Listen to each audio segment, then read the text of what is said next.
Welcome, ladies and gentlemen, to Truth on the Tracks. I'm Brandon Turbeville, your host. Tonight we're going to talk about a number of topics. Number one, I want to cover a topic that I wasn't able to finish a couple of weeks ago, which was how to stop the spread of Ebola without the police state.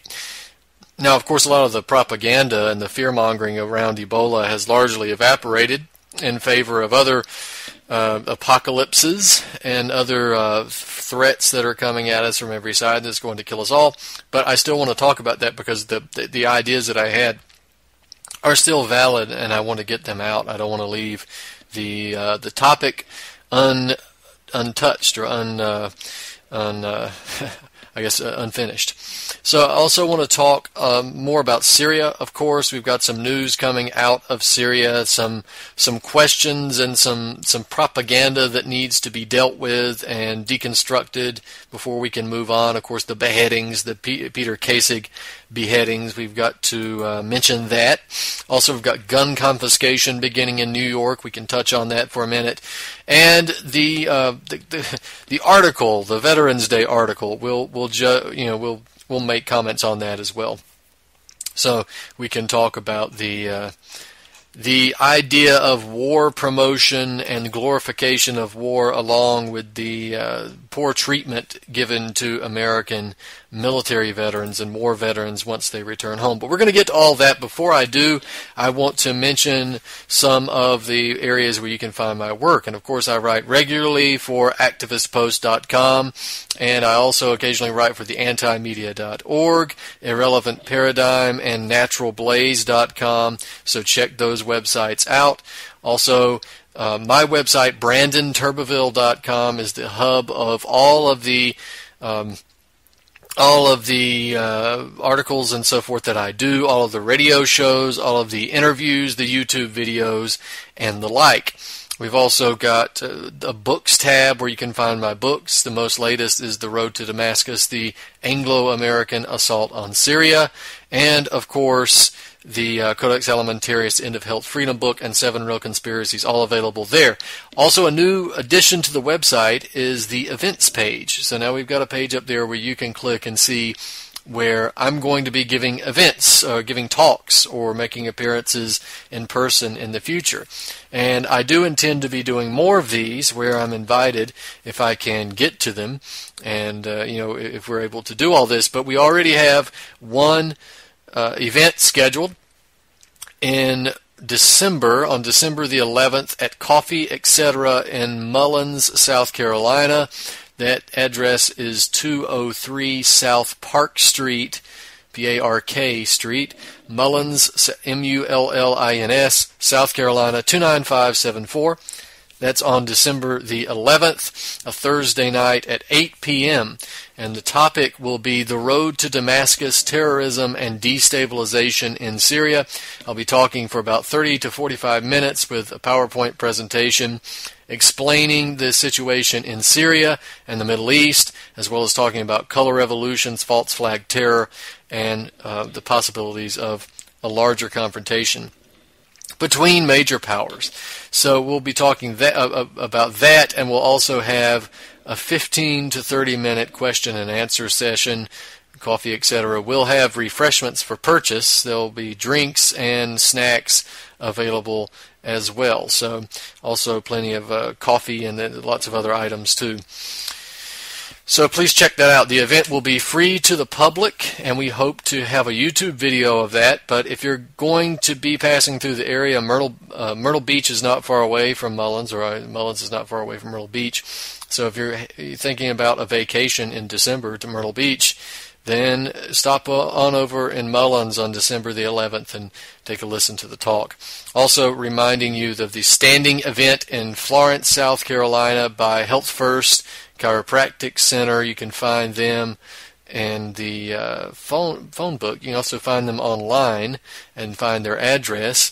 That is, I think, 311 West Palmetto Street, Florence, South Carolina, and that's every Tuesday night at 7. They have meetings, they have talks, they have video viewings and that sort of thing. So it's a great place to meet like-minded people, as will my talk be a great place to meet like-minded people, hopefully, and to gain a greater understanding of what's going on there. Of course, I'll have books for sale and I'll be happy to sign them or chat with you after the talk or whatever you want to do. So there we have that. Now we've got to get to, of course, I forgot, the radio show, Monday and Friday night, 9 p.m. Eastern Standard Time here at ucy.tv. You can access the show's personal webpage at ucy.tv/TT for Truth on the Tracks, and you can find the chat room, the article archives, and the RSS feeds, all that, and the show archives on the ucy.tv/TT page. But Monday and Friday night at 9 p.m. Eastern Standard Time here at UCY, you can catch Truth on the Track. So also remind you that if you go to BrandonTurbeville.com, you'll see that last week I did an interview. She came on this show with Mimi Al-Laham, also known as Syrian Girl, and we talked for the whole hour about some details in Syria, and it was a very good interview, and I encourage you all to go to the website or go to YouTube and just Google our names, Brandon Turbeville, Mimi Al-Laham, or Syrian Girl, and Truth on the Tracks, and it'll come up. So good interview if you want to know what's going on in Syria. So we need to kind of finish up what I talked about 2 weeks ago, which was the Ebola crisis, and we were talking about how to stop Ebola without the police state, right? And all of the propaganda, all of the fear-mongering from a few diseases, a few contaminations, infections that were found here in the United States, that were drummed up by the media, cases that were brought in by the U.S. government and the medical authorities, brought into the United States and drummed up as propaganda. And, of course, the solution was FEMA camps, police state, SWAT teams, mass vaccination, panic. All of this stuff was the solutions, or were the solutions that we were hearing. And I went through last week, first of all, I want to say that I don't buy that Ebola was the threat that we were told that it was. If it was natural, if it was simply a disease that was getting out of control, then why has have the U.S. authorities done everything in their power to bring it into the country, for one thing? But if you look at it, there's really only two credible options, and one that it was really a biological weapon that was being brought in order to kill people and set up a situation in which we could create FEMA camps and all of that nonsense, or it was simply a narrative, a propaganda story that was hyped in order to produce fear and produce a situation in which we would argue for FEMA camps and forced vaccination and quarantine facilities and that sort of thing. Well, whatever it is, it mission accomplished in terms of the propaganda and in terms of getting the mainstream media all hyped up, to get the American people hyped up, but also to get the alternative media hyped up. How many people have we heard call for the police state to be used in the case of Ebola? So we reject that here on this show. Now, I wanted to mention, again, last week we talked about how to stop this situation, working on the assumption that it's real, working on the assumption that we have a pandemic that is dangerous, that is killing people, that's virulent, and that we have to control. We can talk about Ebola, we can talk about a major deadly flu epidemic, whatever you want to talk about.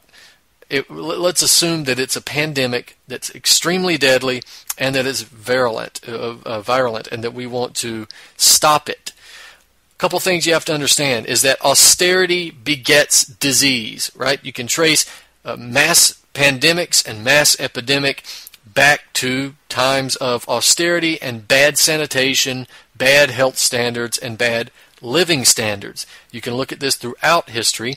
We talked about the bubonic plague, the Black Death, all the same thing. These diseases came at a time in the 1340s that was under the yoke of heavy austerity policies. So back in the 1300s and to the 1340s and so forth, you can see that there's the domination of the Mediterranean basin where a lot of these diseases came in, where this particular disease came in the Mediterranean basin.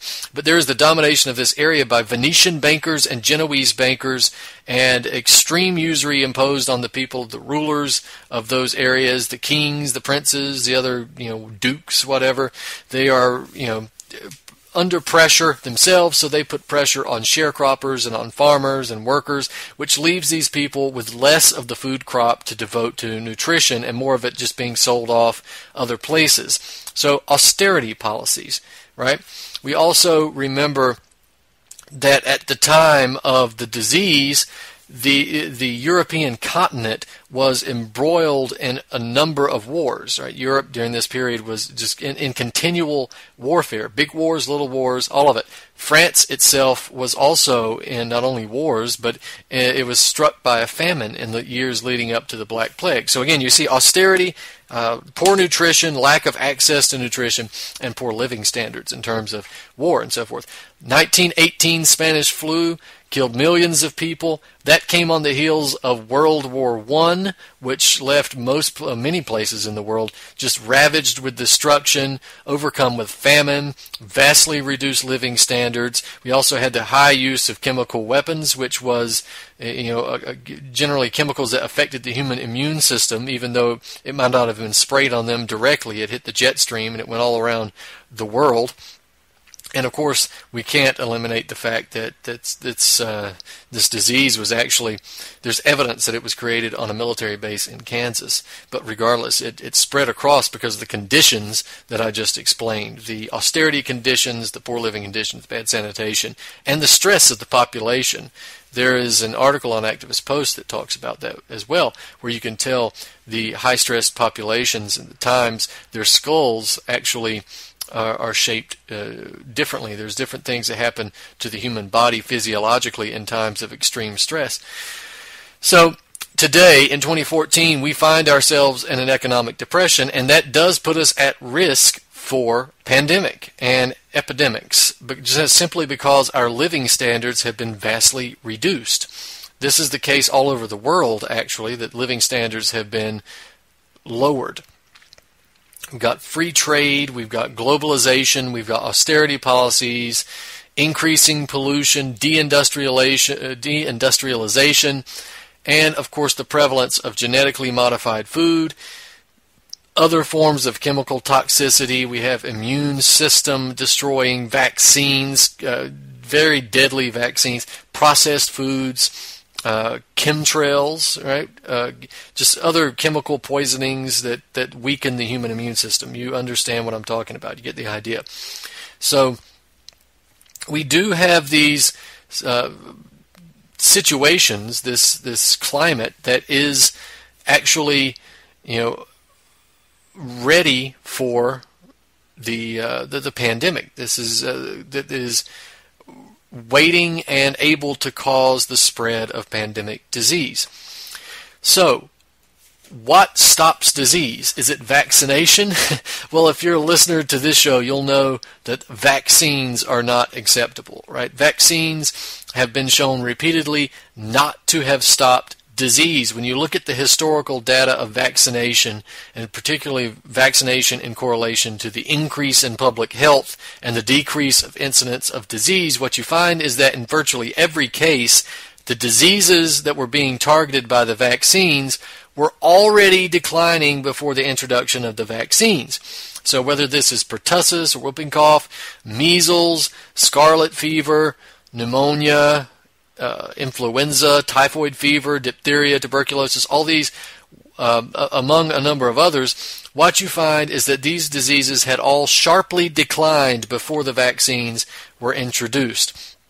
What you do see is that the diseases started to decline with the increase of public sanitation standards, the increase in living standards, and the improvement in working conditions. Then what you also see is that the prevalence of disease is much higher during periods of war and during periods of famine, especially when compared to times of peace and plenty and increased living standards.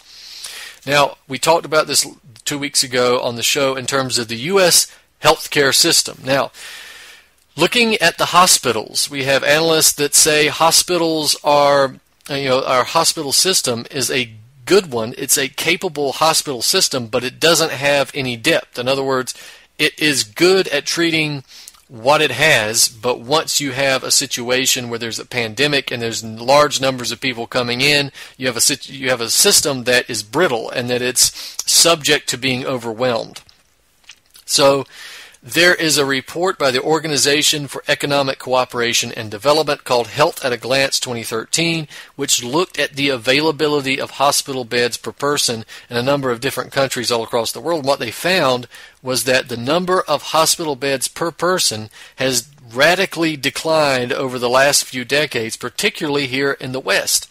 Right? If you look at these terms, the United States ranked near the bottom of the list. In fact, 27th on a list of 40 nations examined by the OECD study. Russia, Japan, Korea, Austria, they were all above the United States. And what might shock some people, Estonia, Hungary, and Slovenia were also listed higher than the United States. You can look at Japan, for instance, one of the higher rated countries, 13.4 hospital beds per 1,000 people. The United States, 3.05 beds per 1,000. So the question is, why do we have so few hospital beds? And the answer is free trade, the free market, Austrian school economics, laissez-faire economics, libertarian economics. That's the reason we don't have the amount of hospitals that we need. If you look back in 1946, you'll find that Congress passed a law that was signed by Truman called the Hill-Burton Act. And the Hill-Burton Act was designed to address these issues, right? The inadequacy of the U.S. healthcare system, and it was working toward a goal of 4.5 beds per 1,000 people. And these hospitals were supposed to be built via grants and guaranteed loans. The goal of 4.5 beds per 1,000 people had almost been reached in the early 1970s, but something came in and stopped it. Free market economics, Wall Street vulturism, government collusion. They destroyed about a third of these the soft infrastructure, hospital infrastructure, hard-earned infrastructure, by the way. Many of these hospitals got privatized, they got asset stripped, and some of them just got sold off. Others were just driven out of existence or they were defunded on the altar of the free market. So there's your free market once again benefiting you.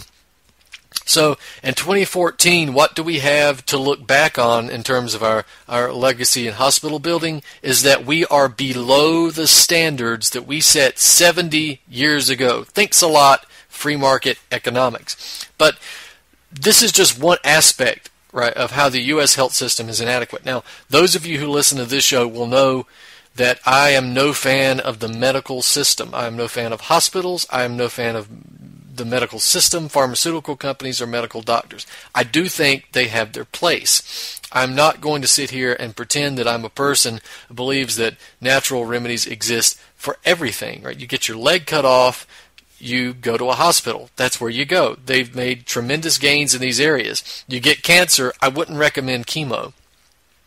It doesn't work. I wouldn't recommend vaccines. There are things, obviously, that are put there to make you sick. A lot of this medication makes you sick, and there are other means. There's natural means, natural remedies, vitamins, minerals, herbs, homeopathy. All of these things work, but we also can't ignore where there's been other gains in other areas. Organ transplants, all of this stuff, all of it's useful. I want to combine the two, actually. We'll get into that in a minute. But look at another situation and when the hospital is inadequate, right? Where you have a lack of emergency medical supplies, a lack of well-trained staff. I mean, if you look at the staff in a hospital compared to the staff of 60 or 70 years ago, you'll find the staff today, despite the rigorous training that they get in medical school. Most of this, of course, is end-of-life care and insurance, policy, paperwork, and all of that kind of garbage.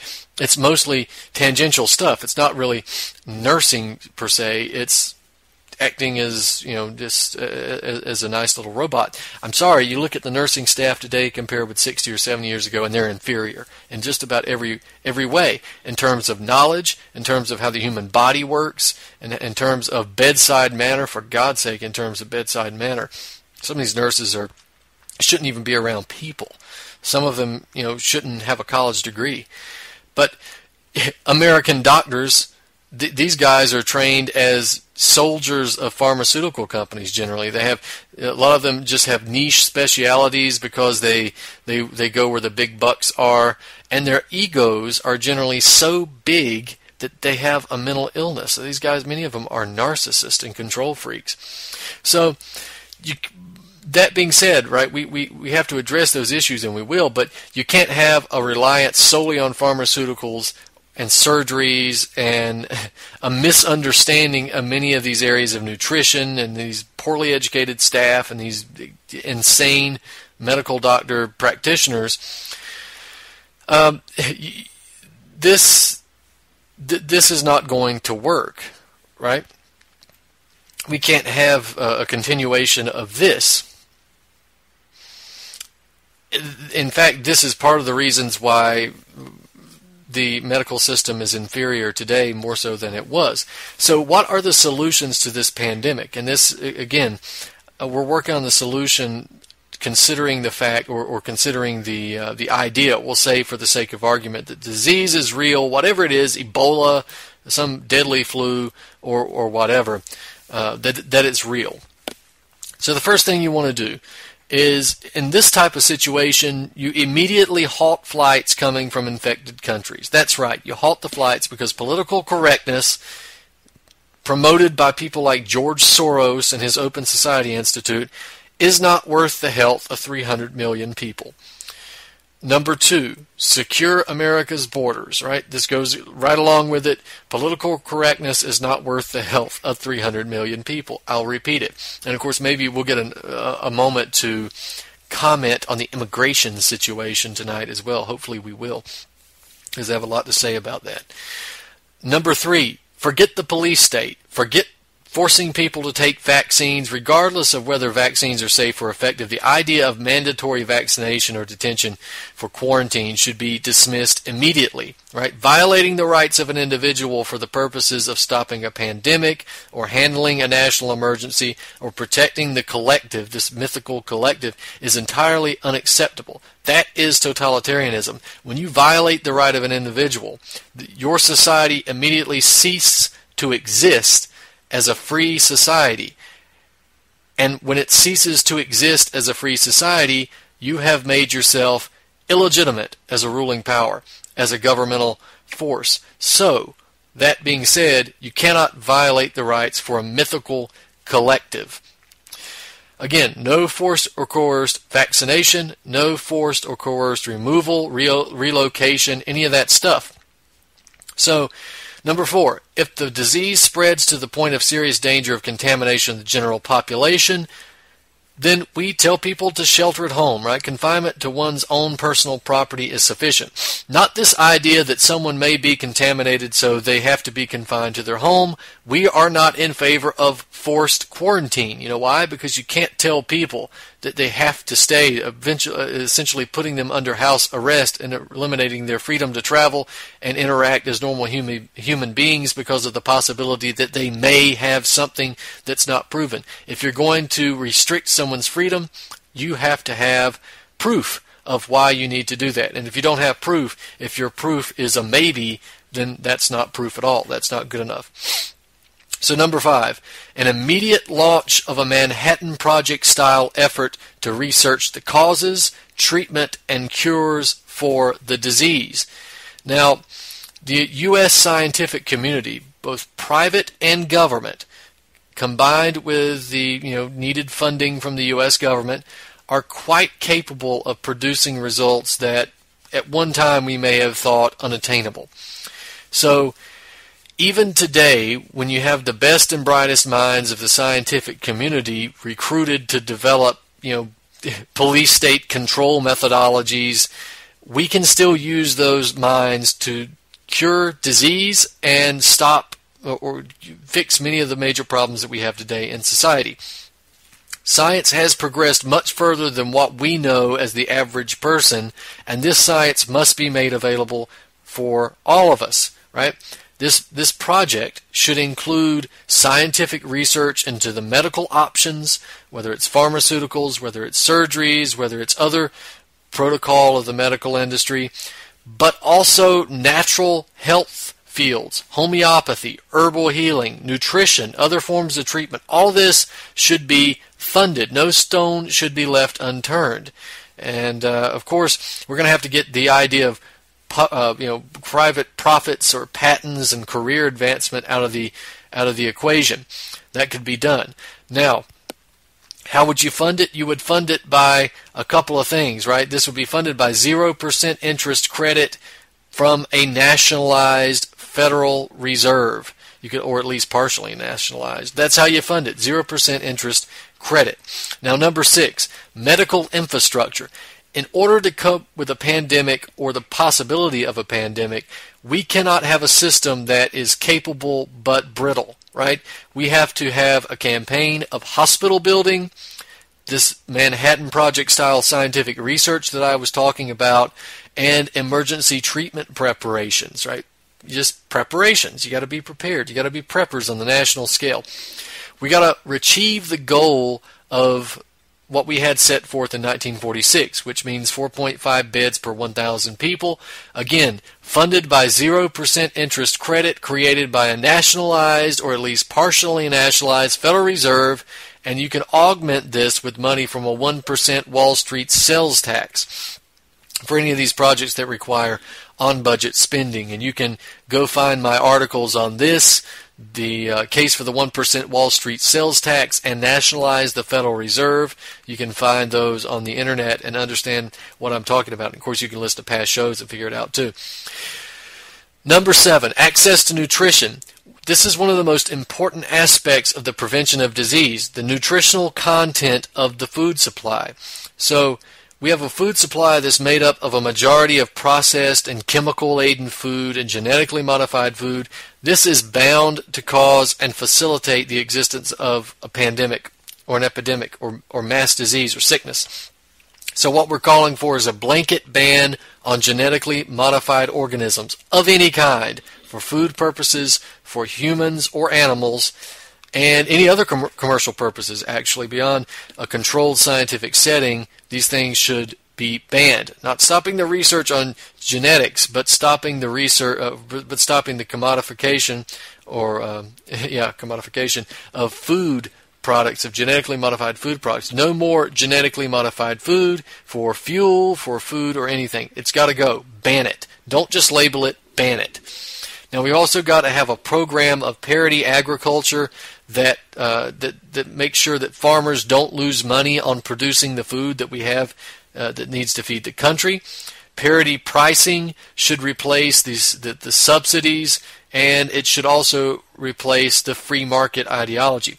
Organic crops should be rewarded by these policies so we can ensure that most of the food grown in America is the cleanest, most nutritious, affordable food in the world. That's what we've got to work toward. I'll finish this up on the other side, ladies and gentlemen.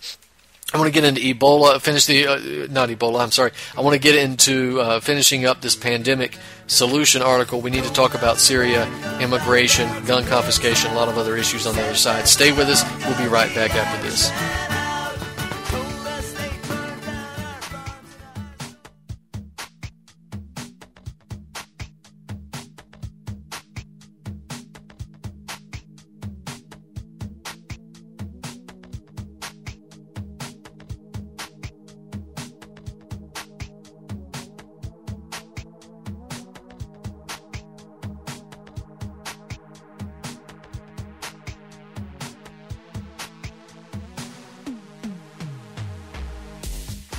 Well, Wolf, just 2 months ago, President Obama was slammed for saying he didn't have a strategy yet for Syria. Now the president seeking to review a plan for Syria, including the eventual removal of Syrian President Bashar al-Assad.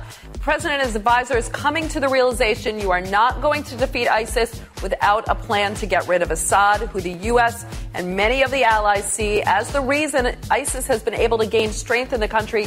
It's really an admission. The initial strategy to confront ISIS in Iraq first and then take on Syria was a major miscalculation. In just the past week, the National Security Team has met 4 times, including one meeting chaired by the President, Wolf, to discuss how the Syria strategy will fit into the overall strategy of combating ISIS. So how are the allies, the coalition partners, if you will, reacting to this new emerging strategy? Well, Wolf, you know many of the president's advisors, Secretary Kerry, Defense Secretary Hagel recently, we understand, have been calling for a more robust strategy in Syria. And when Secretary Kerry and General John Allen, who's the envoy to the global coalition, travel across the globe, they're talking with the allies. Some are saying, listen, the strategy to defeat ISIS only works if there's a more coherent plan for Syria's future. Secretary Kerry intensifying talks with allies. Arab diplomats tell CNN Kerry, Allen, and others have been pushing for a political roadmap, ultimately transitioning Assad from power. The U.S. went after ISIS in Iraq, first hoping that it would give the U.S. time to vet, train, and arm a moderate rebel force who would then go after ISIS, eventually Assad's regime. But officials now realize they don't have the time to go after Iraq first because the administration is battling, the opposition is battling 2 fronts, the regime and ISIS, and could be obliterated by the time the U.S. pivots from Syria to Iraq. So talk about expanding and accelerating the train and equip program with allies. Wolf, the vetting of those rebels hasn't even started yet. It's going to be very difficult. And you also don't have a viable plan for an opposition, a political opposition in Syria. But we understand that Secretary Kerry, key Arab allies, Turkey, the UAE, Saudi Arabia, even Russia involved. And Secretary Kerry has mentioned this on the margins of nuclear talks to Iranian Foreign Minister Zarif. So they're really hoping everybody can at least agree on a political transition. It's going to take a lot of time, and eventually they do want to see President Assad out, but maybe maintain a lot of the regime and the institutions of the state. The Iranians certainly don't want to see President Bashar al-Assad out. They're close allies. They're doing anything. So if they could have talks on the margins, as they say, that's probably not going to go very far with the Iranians. The United States says that it won't make any coalitions with the government of Syrian President Bashar al-Assad against the ISIL group. For us to then make common cause with him against ISIL would only turn more Sunnis in Syria in the direction of supporting ISIL and would weaken our coalition. For more news, visit pigminenews.com. This is Ozzy Skateboard, and you're listening to UCY.tv.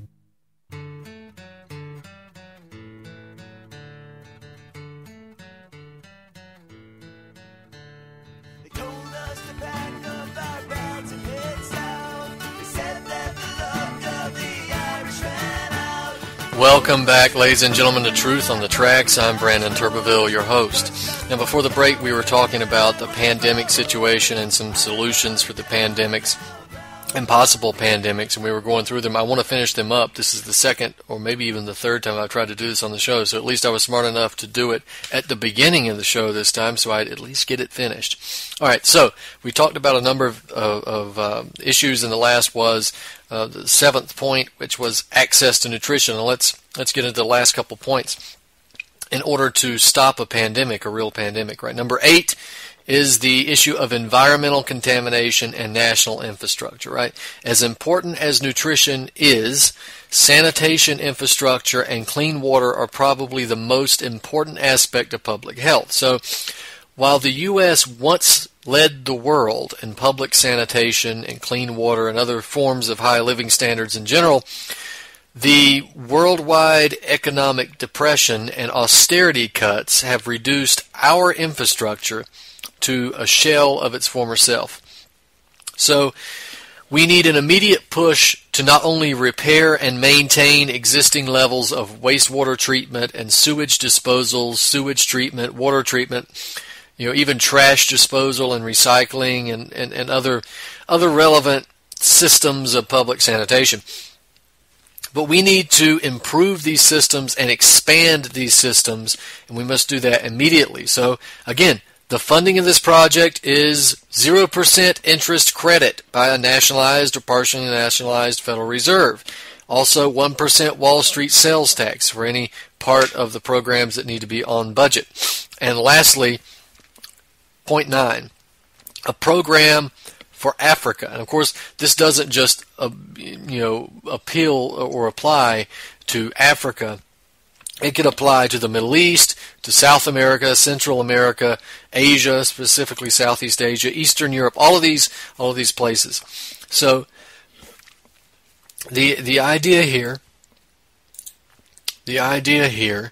is investing in these foreign countries. Now, this doesn't mean foreign aid necessarily, although I'm for the elimination of most foreign aid unless there are justifications for it. Just we're spending way too much on that, but we need to focus on areas where it's beneficial, right?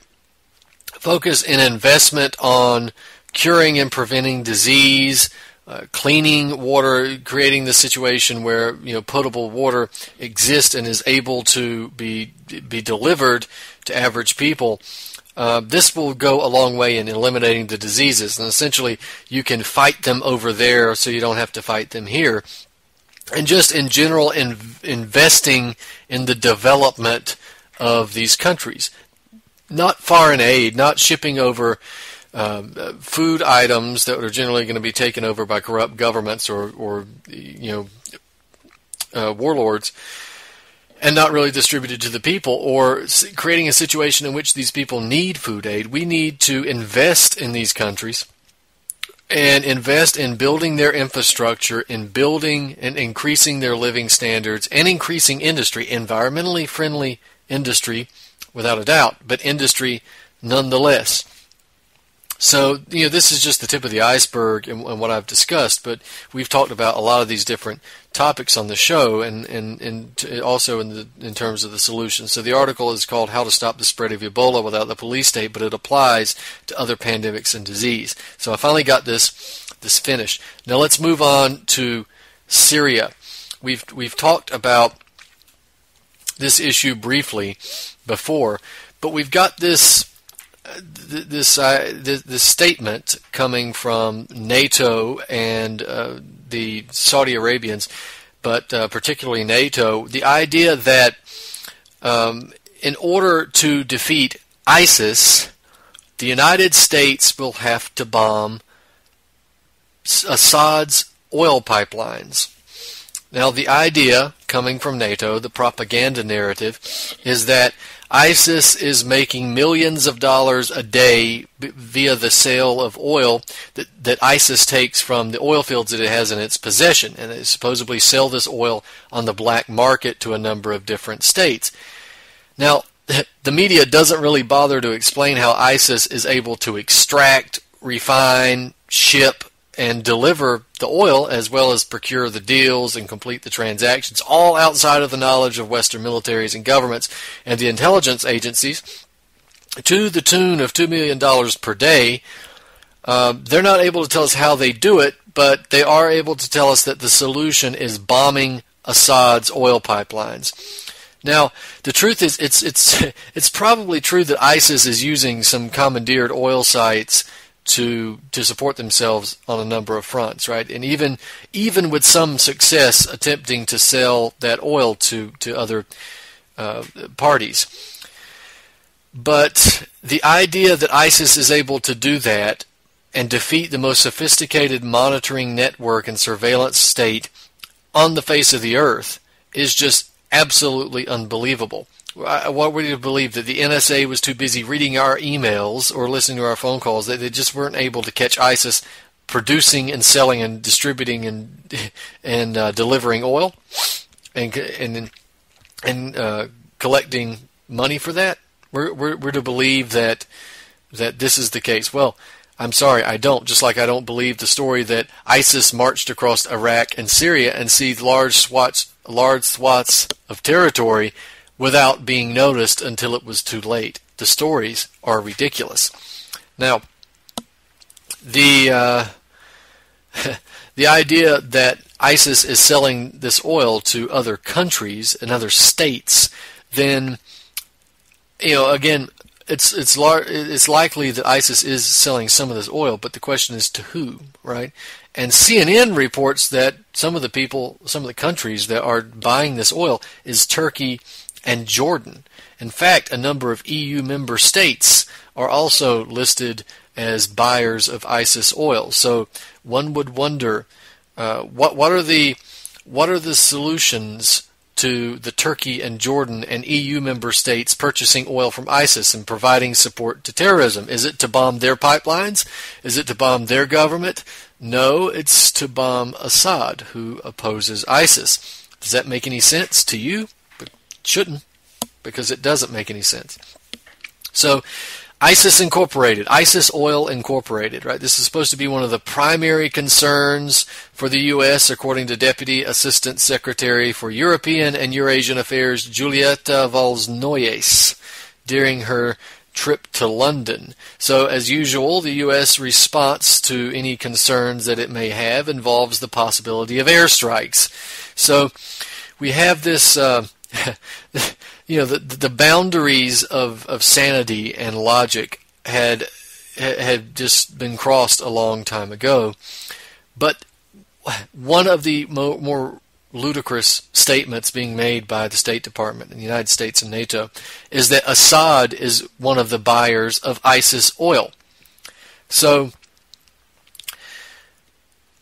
this is really staggering logic if you want to believe it in terms of, if you really want to believe this narrative. So the narrative goes, as it is presented to us by NATO, that Assad, who has been fighting ISIS and its affiliates, its death squad fighters, for at least 4 years now, is buying oil from ISIS, the oil that ISIS took from Assad.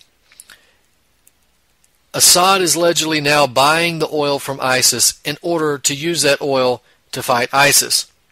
So the American government's response is that the U.S. must fight ISIS by blowing up the oil pipelines that belong to Assad, so ISIS does not fund itself by selling oil to Assad that wants to use that oil to fight ISIS.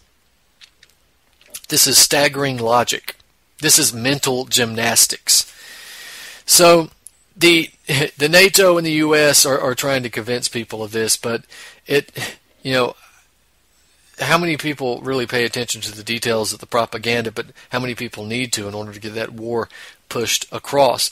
The reason this is becoming such an issue, the reason that NATO wants to bomb Syria's oil pipelines, is the fact that there is a coveted pipeline that is desired to be built in Syria by NATO. Basically, this is a pipeline that would come up from Qatar. It would come up from Saudi. It would go through Saudi Arabia, up through Jordan, all the way through Syria and into Turkey. And from Turkey, it would go on to the rest of Europe. And if that pipeline is established, then there would be a backup plan for Europe that is now dependent on Russia for much of its supply of oil and gas. Now that Qatari pipeline was discussed years ago, and Bashar al-Assad nixed the plan for the development of that pipeline in 2009. So Bashar stopped the Qatari pipeline that would have provided a backup for Europe as a supply for their oil and gas. Right now, Russia can cut off the spigot, and if Russia cuts off the spigot, Europe gets cold. If Qatar has a pipeline running all the way up into Europe, and Russia cuts off the spigot, then they just open the one up in Qatar just a little bit more. And Russia itself has its legs cut off at the knees. It loses its bargaining chip. So in lieu of the Qatari deal, we know that Assad began negotiating a deal with Iran that would have seen a pipeline that got built across Iraq and Syria and coming from Iran that also would have provided gas to Europe. Now, that necessarily would not have cut off Russia at the knees because of the close alliances that Russia has with Iraq, Iran, and Syria, but mainly Iran and Syria, not so much Iraq. So we had an article in The Guardian in 2013 by Nafiz Ahmed, and Ahmed writes that the Iran-Iraq-Syria pipeline was a direct slap in the face to Qatar's plans. And this is a quote. He says, "No wonder Saudi Prince Bandar bin Sultan, in a failed attempt to bribe Russia to switch sides, told President Vladimir Putin that whatever regime comes after Assad, it will be completely in Saudi Arabia's hands and will not sign any agreement allowing any Gulf country to transport its gas across Syria to Europe and compete with Russian gas exports, according to diplomatic sources. When Putin refused, the prince vowed military action." That is the quote, end quote. So, the bombing of Syria's oil pipelines would then allow the Qataris to come in and rebuild the infrastructure, not just the Qataris, NATO, the American oil companies, and so forth, but it would allow the building of the Qatari pipeline that NATO wanted to begin with, that Europe wanted to begin with. And we've also got to remember that the destruction of Syria's oil and gas infrastructure weakens Syrian government, not the death squad fighters. So remember, in the instances where the United States has bombed Syrian oil refineries, many of these places were places that the Syrian army were about to retake control of. For instance, Deir el-Zor, that was an area that the United States bombed an oil refinery, an ISIS oil refinery. Of course, they aren't ISIS oil refineries because ISIS didn't build the damn things. They belong to the Syrian government.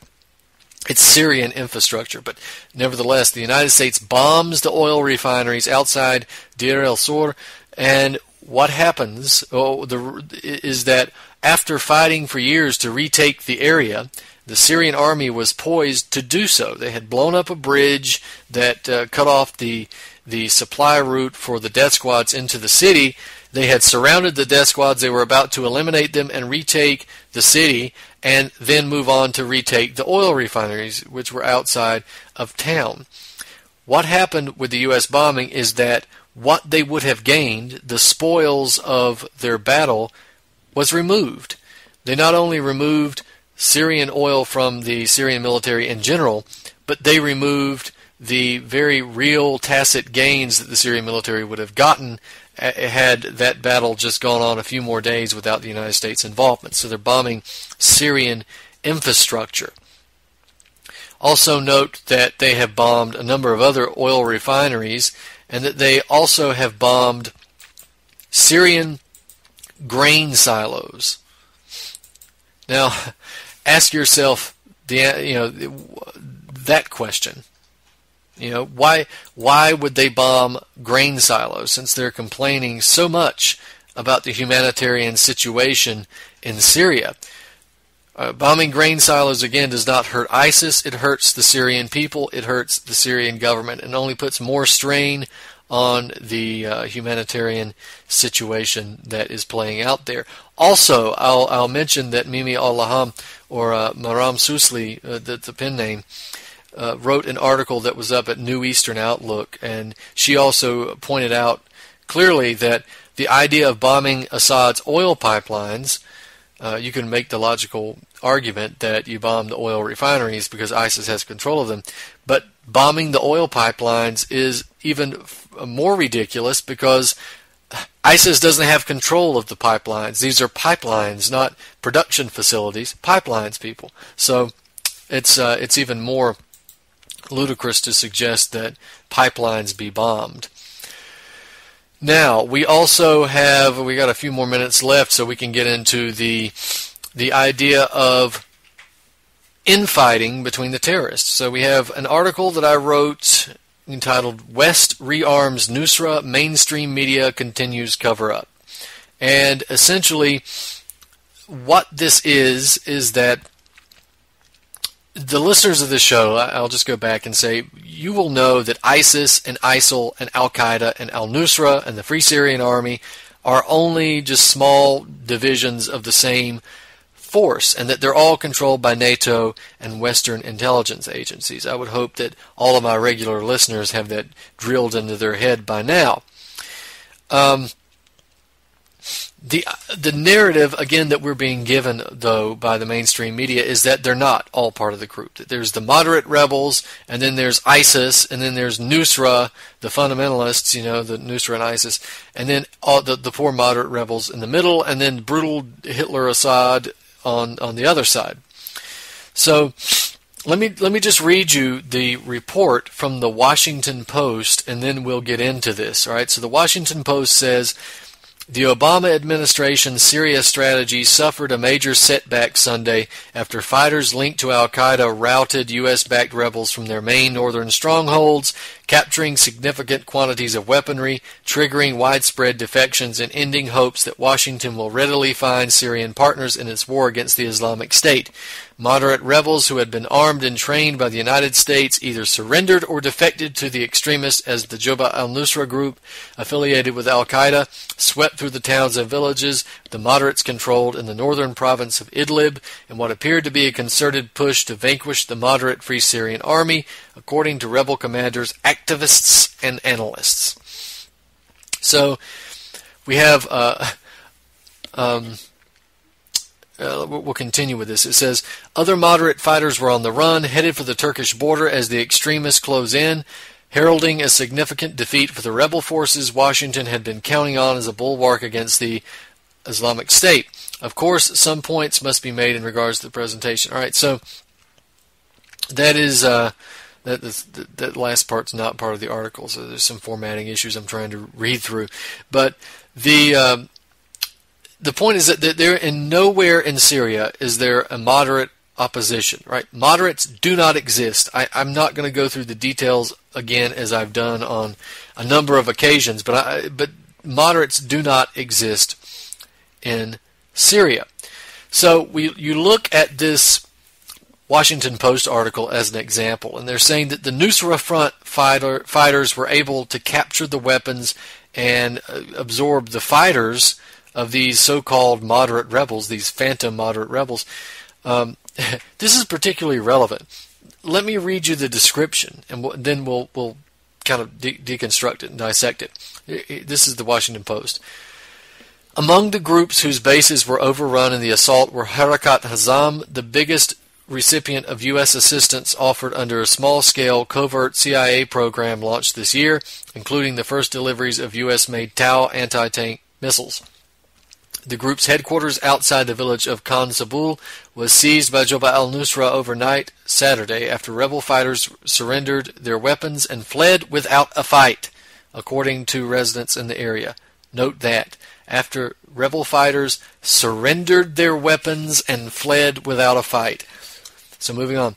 Harakat Hazam, whose name means steadfast movement, or steadfastness movement, had also received small arms and ammunition alongside non-lethal aid in the form of vehicles, food and uniforms from the United States and its European and Persian Gulf Arab allies, grouped as the Friends of Syria Alliance. Scores of its fighters had received U.S. training in Qatar under the covert program, but it was also not possible to confirm whether any of those fighters had defected to the al-Qaeda affiliate. While it is certainly true that because of the mentally deranged, that's another part of the article. The formatting is really messed up here. So note what I just mentioned. The rebels surrendered their weapons, fled without a fight. It was not possible to confirm whether any of those fighters had defected to the al-Qaeda affiliate. So what you can see from the passage from the Washington Post is that these so-called moderates just happened to be the same so-called moderates who were the biggest recipients of U.S. assistance. They were confronted by Nusra and surrendered their weapons and fled without a fight. In other words, the U.S. provided these groups with a massive amount of assistance that was given to al-Nusra, and then their fighters joined al-Nusra. this media narrative presents this as a complicated battle, but it's not. It's just a conduit. What you witnessed is a provision of weapons to Nusra, right? This was these alleged moderate rebels were nothing but conduits. And I'm going to tell you right now, I'm not fully convinced that they even went through the staging, right, of having so-called moderate rebels pretend to have to avoid a fight and then leave their weapons. Probably what happened is they just dropped the weapons or delivered the weapons to al-Nusra or ISIS and just made this story up completely. But, Harakat Hazam is just one division of the whole group that has been receiving billions of dollars of U.S. aid and equipment as well as other types of assistance since at least 2010. So I wouldn't make much of this al-Nusra Harakat Hazam battle because it probably didn't exist in the first place. It's just a narrative to keep you interested. We don't have time to get to the other stuff I wanted to get to, but we got to mention Baghdadi, right? I got an article this week in the movies. Baghdadi wounded, will he return? Well, that article was written on November 13th. This show is being recorded on November 19th, and Baghdadi has returned. In fact, Baghdadi returned on the 14th.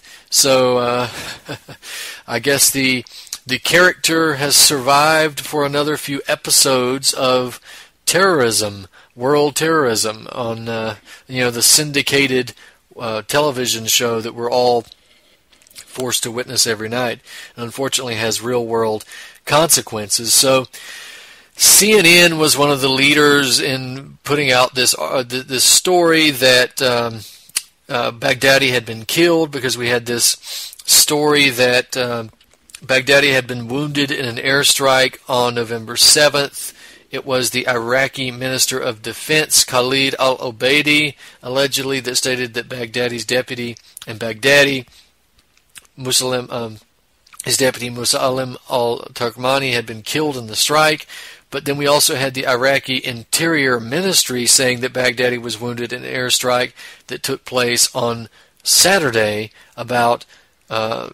which was November 8th, in Al-Qaim, which is located about 250 miles away from Mosul. So, to quote the Die Hard 2 sequence, how can the same shit happen to the same guy twice in the same day nonetheless? So we have the spokesman for Iraq's prime minister saying that his office had no confirmation. We have the Pentagon saying they had no confirmation. There was a tweet sent out, which appeared to be a fake tweet, but saying that Baghdadi would recover, but indicating that he had been killed. But what's interesting is that these stories immediately looked funny because, this guy is apparently wounded twice on 2 different days, on 2 different airstrikes in 2 different towns. And then, what happened? Was he struck by an airstrike and then, drove 250 miles away to another location where he was hit with another airstrike, but still managed to survive? This is a hell of a highway system they have. This is one tough guy, if that's the case. Well, of course, we found out very shortly after those reports that Baghdadi wasn't injured, and he will survive another day to have dinner with his friend John McCain, and the two can know each other intimately, as we are sure that they do. Maybe they can bring Lindsey Graham in for good measure. So we need to leave this here, and of course next week we hope to, it may be that the show is a rerun next week, but we hope to have commentary on more Syria related issues, but we are also going to talk about the immigration issue that's coming up as well. We always have a lot to talk about here in the show. We never get to any of it or much of it because I end up rambling about the first two subjects that I bring up. But hopefully in the next few weeks we'll get to catch up on a lot of this. And for those of you, the regular listeners, we hope you have a nice Thanksgiving. If I don't get to do a broadcast for Thanksgiving week or the week after, we shall see. But we wish you a happy Thanksgiving and hope you will be here next week, Monday and Friday at 9 p.m. Eastern Standard Time here on UCY.TV. This has been Truth on the Tracks. I'm Brandon Turbeville. We'll see you next week.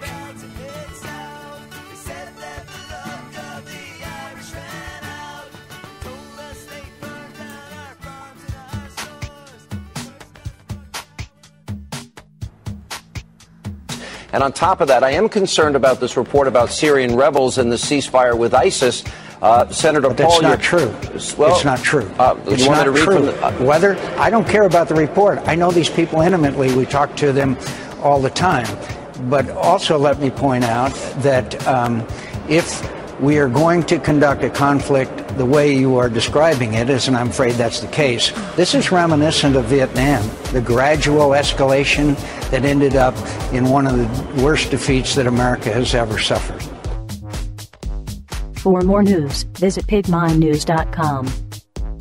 This is Ozzy